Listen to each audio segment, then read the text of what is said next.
श्री गुरु चरण सरोज रज, निज मन मुकुरु सुधारि।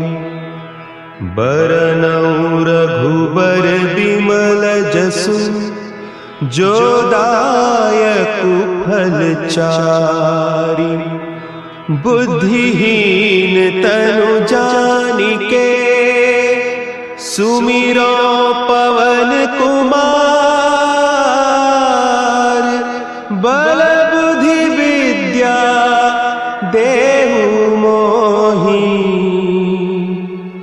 हरहु कलेस विकार। हनुमान ज्ञान गुण सागर, जय कपीस तिहु लोक उजागर।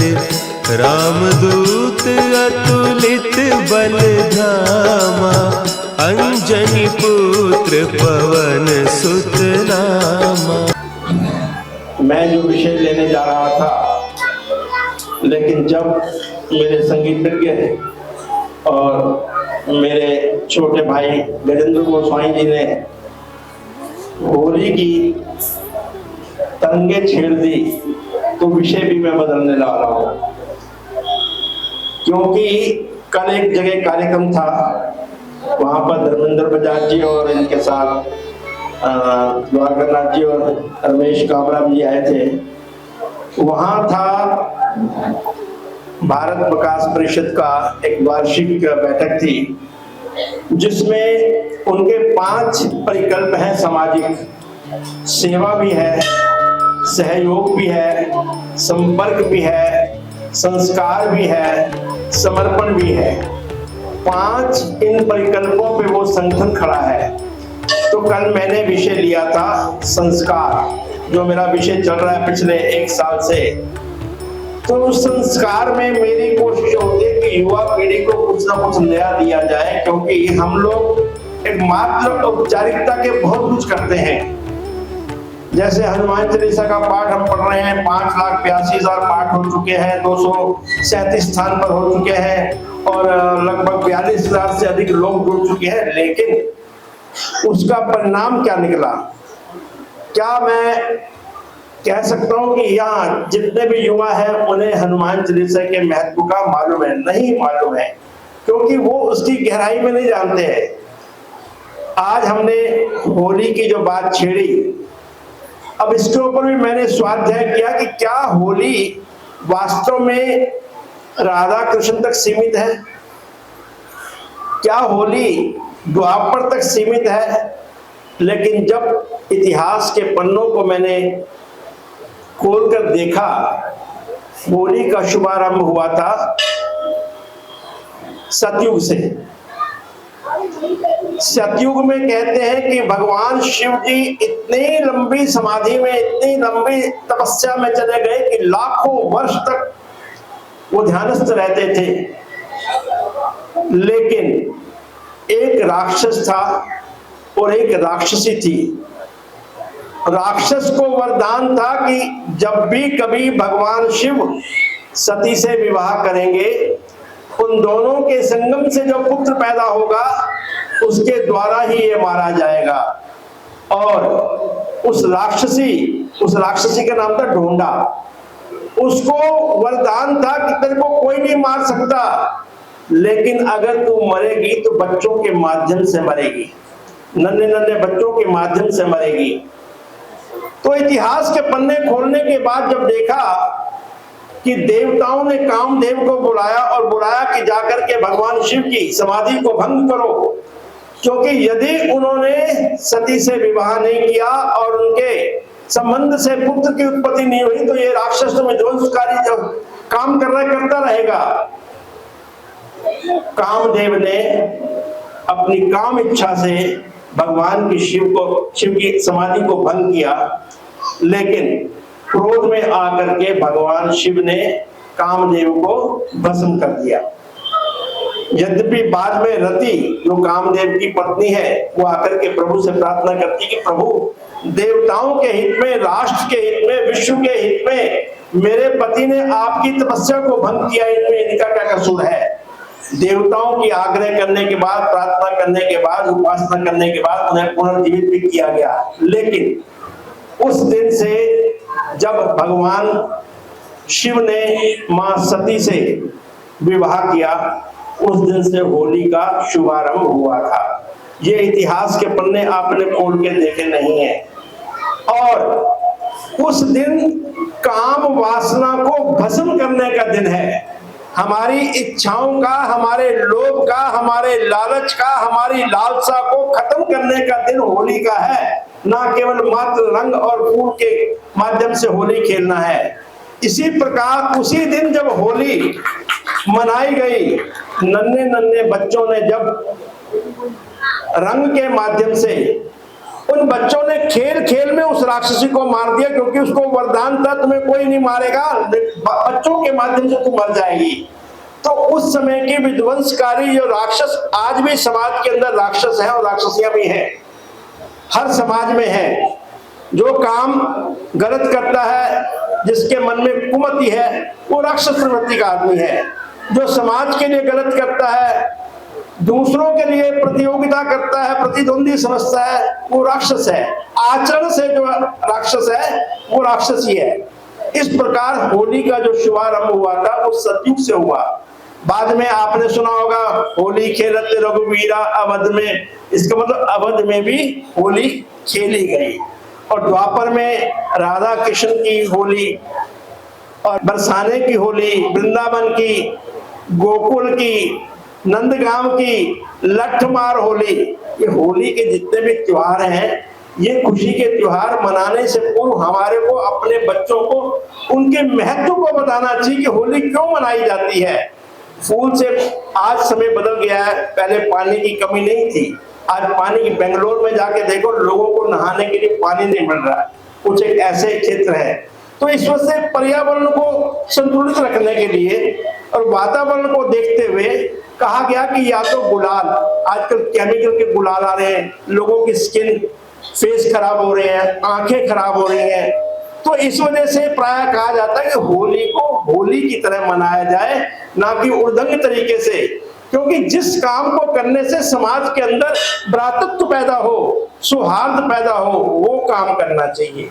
अब मैं आता हूं विषय पर, क्योंकि हनुमान जी अभी व्यास गद्दी पर हमारे गोसाई जी बैठे हैं। गोसाई जी भी थोड़े मेरी तरह बूढ़े हो चुके हैं, कभी कभी कई बातें भूल जाते हैं। जिस समाज में, जिस मंदिर में जहां कहीं भी हनुमान चालीसा का पाठ होगा, यदि वहां राम का नाम लिया नहीं जाएगा तो हनुमान जी आते ही नहीं है। हनुमान जी वहीं आते हैं जहां राम का नाम हो। जब गीता का पाठ सुनाया गया अर्जुन को, हनुमान जी ऊपर विराजमान थे, क्योंकि उन्होंने कहा था मैं युद्ध के मैदान में तभी चलूंगा जब ईश्वर भक्ति की बात की जाए।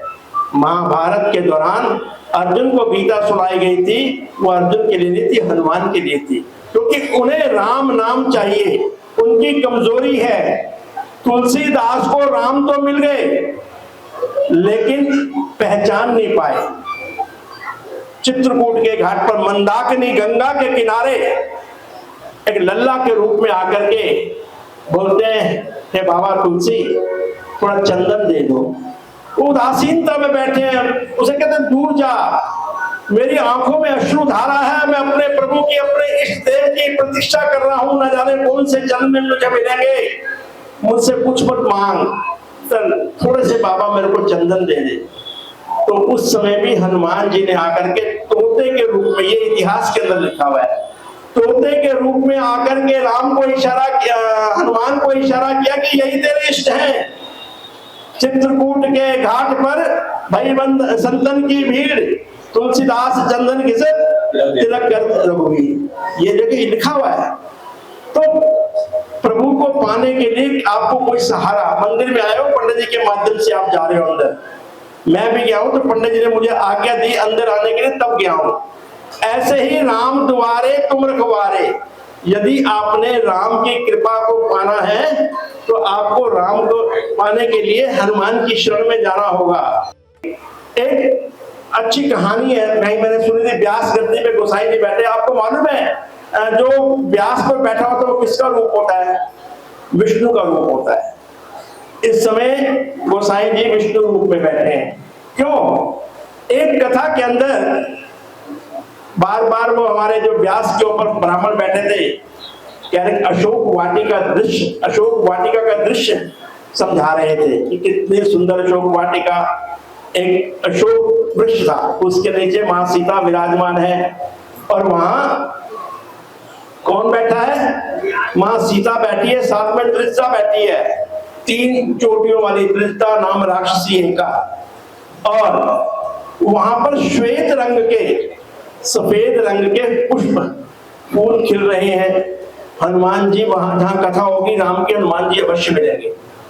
हनुमान जी को बड़ा क्रोध आया कि वो तो श्वेत रंग के थे नहीं, मैं तो वहां विद्यमान था, ये ब्राह्मण तो वहां था ही नहीं।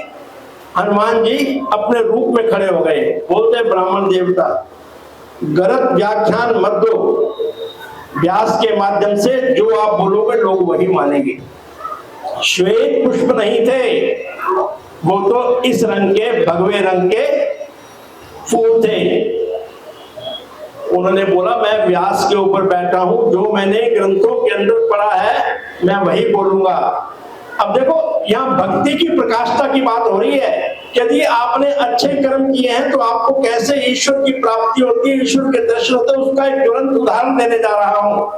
हनुमान जी बोले कि भाई मैं वहां पर था, यदि आपको विश्वास नहीं है तो मैं गवाह लेके आता हूं। वो गए भगवान राम और मां सीता के पास, बोले हे माते आप भी वहां थी, मैं भी वहां था, मैंने देखा वो भगवे रंग के, पीले रंग के, लाल रंग के पुष्प थे और वो कह रहा है ब्राह्मण कि श्वेत रंग के। तो मां सीता कहते चलो मैं आपके साथ चलती हूँ। भगवान राम भी साथ में आ गए। अब यहाँ दर्शन तो देने भक्तों को, आपको बहाना बन गया, ब्राह्मण का बहाना बन गया हनुमान जी का। आकर के मां सीता ने कहा कि हे हनुमान जी, हे मेरे प्यारे तात, हे मेरे पुत्र, पुष्प तो श्वेत ही थे। हनुमान जी उदासीनता में चले गए कि मैं भी गलत और ये ब्राह्मण ठीक। तो कहा नहीं मां ऐसा नहीं है। कहना बेटे ऐसा ही है।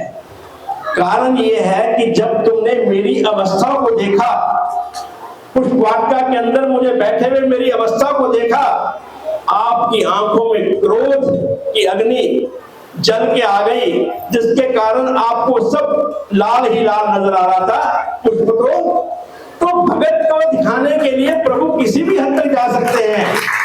तो इसलिए मैं कहता हूं कि जब कभी भी हनुमान चालीसा का पाठ हो, उसमें राम नाम का सिमरन अवश्य होना चाहिए, क्योंकि उन्होंने पहले तो गुरु बना दिया तुलसीदास जी ने हनुमान जी को। शुरुआत ही ऐसे कर ली, श्री गुरु चरण सरोज रज। अब प्रभु को, अपना हनुमान जी को गुरु बना लिया। जब आप हनुमान जी की शरण में जाते हो, ये हनुमान तत्व कोई साधारण तत्व नहीं है। इसको समझने के लिए हमें कई जन्मों की जरूरत है। ये विलक्षण तत्व है, ब्रह्म तत्व भी कह सकते हो, क्योंकि जो राम तत्व है, जो कृष्ण तत्व है, उन्हें भी हनुमान जी की आवश्यकता पड़ी। तो इस प्रकार भक्ति रस के अंदर जो हमारे आजकल इतिहास के अंदर ऐसे ऐसे रहस्य छुपे हुए हैं। आप में से तुलसीदास रामायण किस किस ने पढ़ी हुई है? नहीं पढ़ी किसने? 1 2 3 4 5 6 7 बस रामायण नहीं पढ़ी आपने? जिसने पढ़ी है बेशक हाथ खड़ा करो। अच्छा, अब आधे लोगों ने पढ़ी है। उसमें एक संत है, एक मुनि है, मुनि, उनका नाम है सरभंग। किसी ने पढ़ा उनका नाम? कोई भी हाथ खड़ा करके कह सकता है कि सरभंग कौन थे? सरभंग ऋषि कौन थे? उनका नाम मैं बता रहा हूं। भक्ति की भावना कैसे व्यक्ति के अंदर उत्पन्न होती है कि मैं बार बार यही जोर देता हूं कि रहस्य जो छुपे पड़े हैं हमारे ग्रंथों के अंदर, उनको उजागर करने के लिए आज बुद्धिजीवी ब्राह्मणों की जरूरत है। विप्रवर्गी साहब, उनका नाम क्यों पड़ा? सर कहते हैं तिनके को, भंग कहते हैं तोड़ना। ऐसे विद्वान मुनि थे, निरंतर कई लाखों वर्ष तक तपस्या करते थे। और जब इंद्र ने देखा कि यदि इस ऋषि ने अपनी तपस्या को पूर्ण कर लिया, ये इंद्रासन का अधिकारी बन जाएगा। तो उसकी तपस्या को भंग करने के लिए उन्होंने तीर फेंका। जैसे ही तीर फेंका, उस ऋषि ने एक तिनका उठाया, जिसको सर बोलते, सर भंग उनका नाम है। उस तिनके से उन्होंने तीर को भंग तोड़ना। अपनी योग की शक्ति से मात्र छोटे से तिनके से ऐसा बाण आया जिसके अंदर सारी शक्तियां थी, लेकिन उसने उसको भंग कर दिया। उस दिन से उसका नाम पड़ गया सरभंग। लेकिन जब उसने अपने तप से उसको भंग कर दिया तो देवताओं ने संदेश भेजा, ब्रह्मा जी ने संदेश भेजा, ये सरभंग ऋषि, आज से आप इंद्रासन के अधिकारी हो। मैं आपके पास विमान भेज रहा हूं, आप आइए और आपको सिंहासन पर हम शोभायमान करेंगे। बड़े प्रसन्न सरभंग ऋषि की, आज से मैं इंद्र के आसन पर इंद्र कहलाऊंगा। खुशी खुशी जैसे ही बैठे, वाहन के अंदर, उस जहाज के अंदर किसी ने आकर के संदेश दिया, ये पहले तो इंद्रासन के लिए जा रहा है, जो उन सब आसनों का पिता है, जो इस सृष्टि का मालिक है, वो तुझे मिलने के लिए आ रहा है मां सीता के साथ और लक्ष्मण के साथ। तो तू वहां जा रहा है। एक कथा के अनुसार उन्होंने उस जहाज से छलांग मार करके नीचे आ गए कि मैं इंद्रासन के लिए जा रहा हूं, और जिसको प्राप्त करने के लिए साधु संत ऋषि मुनि योगी तपस्वी अपने कई जीवन लगा देते हैं, वो मुझे मिलने आ रहा है। ऊपर से छलांग मार करके वहीं जंगल के अंदर खड़ा हो गया, आश्रम के अंदर भी नहीं गया। क्यों? कहीं गलती से वो बाहर से ना चले जाए। ना जाने कितने दिनों तक उन्होंने प्रतीक्षा करी, लेकिन अंत में मेरे प्यारे राम मां सीता के साथ, लक्ष्मण के साथ आकर के उसे दर्शन देते हैं। उसने कहा, प्रभु मेरे से बहुत बड़ी गलती होने लगी थी कि मैं तो इंद्रासन के लालच में उस जहाज के अंदर बैठ के जाने लगा था, लेकिन मुझे जब पता चला कि मेरे प्यारे राम मुझे मिलने के लिए आ रहे हैं, जैसे बिल्ली को शबरी को मिलने के लिए आए, मेरा मन गदगद हो गया, मैं आश्रम में भी नहीं गया। अब तो उसने फटाफट बहुत सारी लकड़ियां उठाई और लकड़ियों की चिता बना करके प्रभु के सामने अपनी योग शक्ति से अग्नि लगा करके अपने शरीर को भस्म कर दिया कि अब मेरा जीवन ये है भक्ति रस, ये है हमारे। इसलिए मैंने कहा कि रामायण किसने पढ़ी है? रामायण सबने पढ़ी है, लेकिन मुझे लगता है कि 95% लोगों को ये इतिहास नहीं पता होगा। जब तक आप पढ़ोगे नहीं, जब तक आप इन चीजों का मंथन नहीं करोगे, कुछ नहीं समझ आएगा। क्योंकि सतयुग में, त्रेता युग में और द्वापर में जो लिखा है वो संभव था। आज भी ज्ञान को विज्ञान में परिवर्तित करके शृंगी ऋषि के माध्यम से 4 पुत्र हुए दशरथ के, वो भी एक टेक्नोलॉजी थी। मां सीता की रक्षा के लिए लक्ष्मण ने लक्ष्मण रेखा खींची, वो भी एक तकनीक थी, वो भी विज्ञान था। तो हमारे ग्रंथों के अंदर जो रहस्य छुपे हुए हैं, उन्हें उजागर करने के लिए हमें आज विद्वानों की जरूरत है। लेकिन आपकी अपनी संतान भी विद्वान हो सकती है। इतने सुंदर सुंदर बच्चे, जवान बच्चे, यदि मात्र अपने जीवन में से आधा घंटा प्रतिदिन भी वो दे दें कि मेरा लक्ष्य क्या है, मेरा लक्ष्य है अध्यात्म को पाना। कल के उस कार्यक्रम के अंदर मैंने क्या बोला? मैंने बोला कि अध्यात्म बल से आत्मिक बल मिलता है, आत्मिक बल से शारीरिक बल मिलता है, शारीरिक बल से मनोबल मिलता है। आज का बच्चा डिप्रेशन में है, विषाद में है, उदासीनता में है। कारण क्या है? क्योंकि उसका मनोबल गिरा हुआ है। उसके मनोबल को गिराने के लिए शारीरिक बल वो योग के माध्यम से आएगा। अष्टांग योग की आपने पढ़ा होगा, उसमें यम है, नियम है, प्रत्याहार है, उसमें ध्यान है, उसमें आसन है। अंत में जाकर के व्यक्ति को समाधि मिलती है। तो हमें इस प्रकार के आयोजन में जाकर के इन बच्चों को सिखाना होगा कि आधे घंटे के लिए यदि आपने अपना आध्यात्मिक बल बढ़ा लिया तो आपका आत्मिक बल बढ़ गया, आत्मिक बल से आपका शारीरिक बल बढ़ गया और शारीरिक बल से आपका मनोबल। तो हमें अपने बच्चों के मनोबल को उठाना है। आज हम बात करते हैं कि हमारा राष्ट्र 5वें पायदान पे आ गया। निस्संदेह हम लोग आर्थिक दृष्टिकोण से पैसे के हिसाब से बहुत धनाढ्य देश बन चुके हैं और अगले 5 वर्षों में हम तीसरे पायदान पे आ जाएंगे, लेकिन कोई लाभ नहीं होगा, क्योंकि यदि हमने आर्थिक दृष्टिकोण से अपने आप को उठाना है तो उसका, क्योंकि हमारा आज का युवा 65% हमारे देश की आबादी जो है वो युवा है, जिसकी आयु 35 साल से नीचे है। अगर वो आध्यात्मिक बन गया तो हम विश्व गुरु बनेंगे। खाली आर्थिक दृष्टिकोण से अमीर बनना, बहुत से लोग ऐसे हैं धनाढ्य हैं, लेकिन यदि उनके अंदर संस्कार ही नहीं है, क्योंकि कहते हैं man is known by the company he keeps. क्योंकि आज अगर संस्कारवान बनने के लिए पहली सीढ़ी है माता के माध्यम से, जननी के माध्यम से, दूसरी सीढ़ी है संगति, तीसरी है शिक्षा, तब जाकर के एकता बनेगी परिवार में, फिर होगी आपकी मान्यता। यदि हमें अपने राष्ट्र के प्रति, देश के प्रति जो मर्जी धर्म अपनाए, जिस मर्जी मत, सबसे पुरातन, सबसे सनातन धर्म ही है ये हर व्यक्ति, क्योंकि इसका किसी को पता नहीं आदि कब है, मध्य कब है, अंत कब है।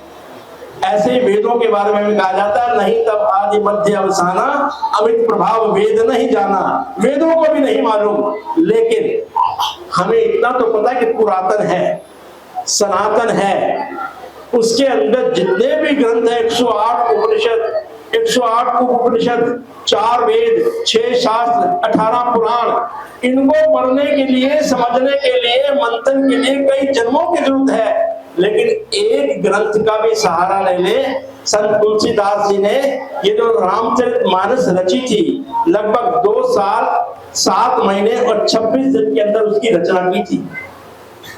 ये जो उन्होंने ग्रंथ रचा था, इसका कारण क्या है? हमारी आने वाली पीढ़ी को प्रसाद रूप में देके गए हैं। एक एक शब्द सरल है, मात्र आपको एकाग्रचित होकर के। आज मैं एक यूट्यूब पे एक योगिनी है, बहन को मुझे नाम नहीं याद आ रहा, उन्होंने बताया कि हनुमान चालीसा से सिद्धि होती है। उन्होंने अपना अनुभव बताया, कहते हैं 11 दिन निरंतर यदि आप 7 बार पाठ करें हनुमान चालीसा का, उसमें कुछ शर्तें हैं, आज आप नोट कर लो और इसका अभ्यास करो। 2 हफ्ते के बाद जब मिलेंगे उसमें अपने अपने अनुभव साझा करेंगे। उन्होंने बोला एक तो बैठने का समय निश्चित होना चाहिए, प्रातः काल की बेला या सायंकाल की बेला। दूसरा, लाल रंग का आसन होना चाहिए, ये कंडीशन है।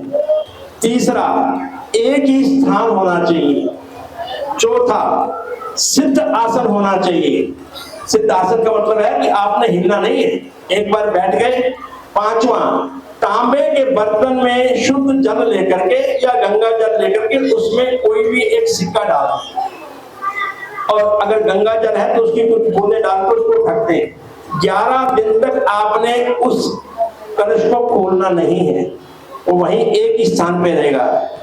लाल रंग का आसन, लाल रंग के वस्त्र। अच्छा, एक चीज और बता दूं, बहुत से लोगों के मन में कुछ महिलाओं के प्रति गलत धारणा होती है। उसने स्पष्ट कहा है कि महिलाओं को पूरा अधिकार है, कोई पाबंदी नहीं है हनुमान चालीसा के लिए महिलाओं के प्रति, कुछ नहीं, ये सब आडंबर है, सब गलत। जितने भी पाखंडी है ये लोग कहते हैं कि महिलाओं को अधिकार नहीं है। एक ने तो कह दिया कि महिलाओं को गायत्री जाप करने का भी अधिकार नहीं है। सब बेकार की बातें हैं, महिलाओं को पूरा अधिकार है, लेकिन एक स्थान, एक समय, लाल आसन और एक ही ग्रंथ। जो पुस्तक आप लेके बैठते हो ना, जैसे उस दिन कौन था जी आपके पास में रचना के पास एक ही हनुमान चालीसा अपने पर्स में रखते हैं, वही होना चाहिए। और वो जो कलश है उसको 11 दिन तक खोलना नहीं है, 7 बार निरंतर पाठ करना है, लेकिन स्पष्ट उच्चारण होना चाहिए, जल्दी जल्दी नहीं। स्पष्ट उच्चारण का मतलब है कि कोई बोलता है जल्दी लांग गए, कोई कहता है जल्दी लांग गए ना। अगर आपको नहीं मालूम, किसी भी परिपक्व व्यक्ति को, किसी ब्राह्मण को जिसको उसका ज्ञान है, उससे बात करो कि ये स्पष्ट क्या है शब्द, जल्द लांग गए। कोई कहते हैं शंकर सुवन केसरी नंदन, एक संत ने कहा है शंकर स्वयं केसरी नंदन। उसमें कोई अतिशयोक्ति नहीं है, मन के भाव है। मुझे लगा कि भगवान हनुमान जो है शिव के खुद ही अवतार है। कोई कहता है उनके पुत्र है, तो वो भाव की बात है। तो अगर आपने 11 दिन तक और गुड़ का प्रसाद हनुमान जी के आगे रखना है, गुड़ का या उबले हुए चने का, भुने हुए चने नहीं, क्योंकि उसमें नमक होता है, नमक निषेध है हनुमान जी के आगे। तो गुड़ का प्रसाद खुद भी ले, औरों को भी बांटे, और उसके साथ साथ 11 दिन तक निरंतर जब अपने एक ही स्थान पर, अपने एक ही आसन पर, लाल रंग के आसन पर लाल कपड़े पहन करके हनुमान जी के प्रति सामने एक विग्रह, उनका चित्र होना चाहिए, या आपके मंदिर के आगे बैठ सकते हो, वो भी आवश्यक है। ये सारी चीजें वो कहते हैं, मैं अपना कोई भी आपकी मनोकामना है, मान लो आपकी मन की कामना है कि मेरा मकान बन जाए, 11 दिन में मकान नहीं बन सकता, लेकिन आपकी दिशा उस तरफ चल पड़ेगी, प्रभु कृपा हो जाएगी कि भाई आप एटलीस्ट कम से कम नहीं सकारात्मक सोचने लगेंगे, कोई ना कोई साधन बनने लगेगा। तो ये आप निरंतर करके देखोगे, भाव की बातें हैं। भक्ति रस के अंदर कोई शक नहीं होना चाहिए, समर्पण होना चाहिए कि जो कह रहे हैं मुझे करना है। और है क्या, मात्र 7 बार पाठ करने के लिए गोसाई जी पढ़ते हैं तो लगभग 21 मिनट में, आप थोड़ा एक्स्ट्रा पढ़ेंगे तो आप आधे घंटे में पढ़ लेंगे। 7 बार 11 दिन तक एक ही समय, चाहे कृष्ण पक्ष हो चाहे शुक्ल पक्ष हो, एक ही समय, एक ही स्थान, एक ही आसन, और कपड़े भी लाल, और गुड़ का प्रसाद, अगर गुड़ का नहीं है तो उबले हुए चने। और उसके बाद 11 दिन के बाद आप उस कलश को खोल सकते हैं, वो आपके लिए अमृत है, क्योंकि उसके अंदर जो आपने तांबे का बर्तन और अंदर जो आपने सिक्का डाला है, वो ये धातु सारी हमारी ईश्वर की देन है, ये प्रसाद है। कहीं भी आपने जाना है उसको हम चरणामृत समझ के, तो आप अभ्यास करें भाव से, प्रेम से। ये नहीं कि मेरी ये कामना है कि मेरी पड़ोसन के घर में इसका चूल्हा ना जले, ये कामना नहीं होनी चाहिए। कामना होनी चाहिए, प्रभु मेरे घर में 3 टाइम की रोटी बन जाए, मेरे बच्चे को अच्छी शिक्षा मिल जाए, मुझे ईश्वर प्राप्ति हो जाए, मुझे इतना कल्याण मिल जाए, मुझे इतना ज्ञान मिल जाए कि मैं अपने ग्रंथों का अध्ययन कर सकूं। इस प्रकार के भाव से कुछ भी आप मांगो, एक बार ट्राई करो, क्योंकि आज मैंने इसको बड़ा गहरी विचारों से सुना, ये संभव है, लेकिन समर्पण भाव से बैठिए। क्या टाइम हो गया जी? समय हो गया? रामलाल गुरुवर जी का मैं एक बार आभार प्रकट करता हूँ। बड़े सरल हैं जी, मेरे बचपन के क्लास चल रहे जी, हम एक ही क्लास में पढ़ते थे, तो इनको हनुमान चालीसा पाठ के लिए पहले थोड़ा संकोच करने लगे, फिर अंदर से आवाज आई कि करो करो करो, यहाँ दूसरी बारी हो रहा है। तो आपकी पूरी मैनेजमेंट का पुनः आभार। जितने भी आज हमारे काफी, क्योंकि रामलाल जी बहुत सारी संस्थाओं के जुड़े हुए हैं, तो इसलिए सारी संस्थाओं के पदाधिकारी हमारे तेरे बाद पूरा का पूरा टीम आई हुई है, पीछे बाहर बहुत सारे मित्र आए हुए हैं। अभी मैं सोचा तो भंडारे के टाइम आया है, मैं अभी देखा था उसको, तो इसलिए मैंने देख लिया था, देख लिया। अनिल कुमार भी गवाह है मेरा। तो एक समय पे आया करो, क्योंकि आनंद लेना है तो पूरा लो, अधूरा मान लो आपको ये भंडारा कराते कराते आपकी थाली में से एक पूरी निकालने, आपको अच्छा नहीं लगेगा, तो ये जो प्रसाद भगवान ने दिया है 21 बार का, तो 21 बार आनंद लो। समय पे आओ, हनुमान चालीसा का आनंद लो। मन में कोई जिज्ञासा है तो मेरे से पूछो, मैं कोई ज्ञानी नहीं हूँ। अगर ईश्वर कृपा हो गई तो आपके उत्तर का प्रश्न का उत्तर देने की कोशिश करूंगा। युवा बच्चे बैठे हैं, मुझे इतना अच्छा लग रहा है, आज की हमारी बेटियां बहुत सारी बैठी हैं, इनके मन में भी आग है, जिज्ञासा है कुछ जानने की, पूछो मन में। अगर मुझे नहीं मालूम होगा मैं किसी ज्ञानी से पूछ के बताऊंगा, लेकिन उस रास्ते पे चलो। अगर आपने अपने आप को आध्यात्मिक मार्ग पे डाल दिया तो आने वाली आपकी पीढ़ी भी कई जन्मों तक सुधर जाएगी। बोले राजा रामचंद्र की, पवन सुत हनुमान की, रामदूत बलधाम की, पवन पुत्र बिरवान की, अंजनी के इस लाल की, करो रे मिलके वंदना महावीर हनुमान की, करो रे मिलके वंदना महावीर हनुमान